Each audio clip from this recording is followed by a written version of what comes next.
This is TradeFlow News, bringing you relevant news and insights from around the world. TradeFlow News, enabling trade for SMEs and economies worldwide. These are some of the key topics that we will be looking into in today's program.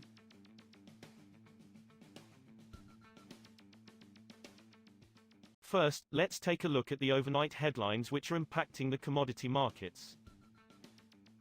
Russia will see revenue from its biggest single oil tax double to $9 billion in April due to the oil and gas crisis triggered by the US and Israeli attack on Iran, Reuters calculations showed on Thursday.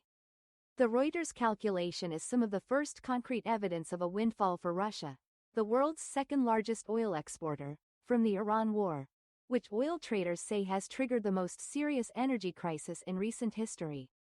Iran effectively shut the Strait of Hormuz, a route for about a fifth of global oil and LNG flows, after US and Israeli airstrikes on Iran at the end of February, sending Brent futures shooting well past $100 per barrel.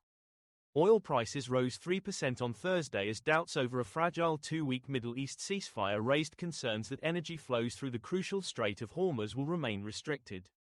Brent crude futures were up $2.69, or 3.1%, at $97.71 a barrel at 10:55 GMT, while U.S. West Texas Intermediate, WTI, crude rose $2.99, or 3.2%, to $97.40 a barrel. Both benchmarks fell below $100 per barrel in the previous trading session, with WTI recording its biggest decline since April 2020, on optimism the ceasefire would result in a reopening of the strait. Moving on to the top news in the energy sector. One oil products tanker and 5 separate dry bulk carriers have sailed through the Strait of Hormuz in the past 24 hours despite Iran and the United States reaching a 2-week ceasefire deal, according to analysis of data from ship trackers.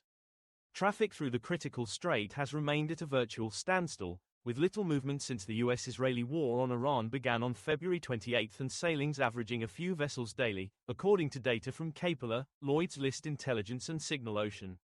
This compares with an average of 140 vessels sailing daily through the strait before February 28, according to market estimates. The war that closed the Strait of Hormuz has ended, for now. But Tehran's demand to act as toll booth keeper at the world's most critical oil choke point could leave energy markets vulnerable and hardwire higher prices for years to come. The US and Iran agreed on Tuesday to a 2-week ceasefire brokered by Pakistan, subject to Tehran pausing its blockade of oil and gas traffic through the strait, according to US President Donald Trump.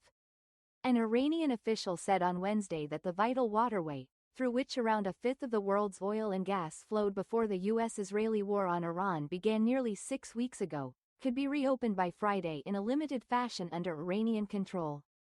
Next, we have the top news in metal markets. Iron ore prices slid on Thursday to their lowest in more than a month, weighed down by rising supply and doubts about demand prospects in top consumer China amid shrinking steel margins. The most traded iron ore contract on China's Dalian Commodity Exchange closed daytime trade 2.53% lower at 750 yuan, $109.78, a metric ton, hitting its lowest since March 4. The September contract is now the most traded, instead of May. The benchmark May iron ore on the Singapore Exchange fell 2.86% to $102.75 a ton by 0700 GMT, after touching its lowest since March 10 at $102.10 earlier in the session. Japan's crude steel output is expected to fall 0.7% in the April to June quarter from a year earlier due to slack demand in the construction and manufacturing sectors, the Ministry of Economy, Trade and Industry said on Thursday. Output from the world's fourth-largest steel producer is forecast at 20.0 million metric tons for the 3 months, the lowest level since the July to September quarter of 2025 when production dropped to 19.93 million tons. Annual crude steel output for the fiscal year ended on March 31 is estimated at 80.68 million tons, the lowest since fiscal 1968, when output was rising during Japan's high-growth era. We will now look at the top news in the agricultural sector. Chicago wheat, corn and soybean futures rose on Thursday to recover from one-month lows a day earlier, as crude oil rebounded on doubts over whether a US-Iran ceasefire will alleviate energy supply disruption. Grain participants were also adjusting positions before a monthly world crop report from the U.S. Department of Agriculture later on Thursday. The most active wheat contract on the Chicago Board of Trade was up 1.3% at $5.87 minus 3/4 a bushel, as of 11:10 GMT, recouping some of its 3% loss on Wednesday. That is all for today's news on commodity markets. Stay tuned to TradeFlow News as we continue to provide you with more updates. We also invite you to follow us on Twitter at TradeFlow News, which allows you to watch our program on your mobile device or desktop to receive information from there.